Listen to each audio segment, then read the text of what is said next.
maintindihan ko pa kung talagang nawala ng oras eh. Alam mo ba yon, yung tipong Mayo na, nung nagkaroon ng impeachment, wala na talagang oras.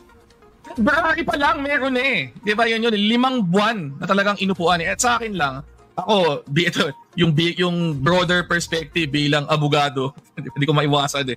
Nakakatakot yung implications dyan eh. Di ba? So ibig sabihin, pwede pa lang upuan lang ng Senate, di ba, ng ilang buwan, di ba, hanggang matapos yung term, and then sabihin, hindi, wala na.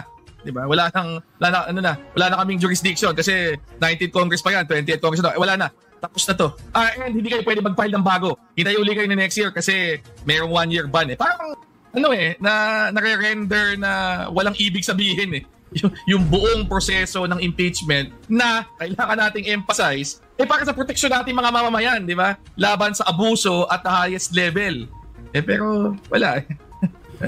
Umabot na tayo dito eh. Sa kahit na anong Senate na constitute, ini-expect naman natin na merong horse trading na nangyayari. Diba? Merong real politic na nagaganap, di ba?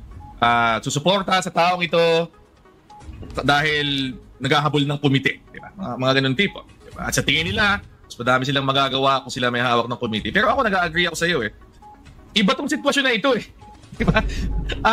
6 na buwan na nating pinapanood si Chis Escudero na sumayaw, liwa, kanan, pagewang-gewang para iwasan ang utos ng konstitusyon na magsagawa ng trial. Diba? Yun yung ano dyan.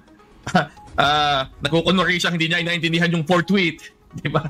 Nagkukunwari siyang merong ibang posibleng interpretasyon ng konstitusyon na ito. Ako, ang linaw eh.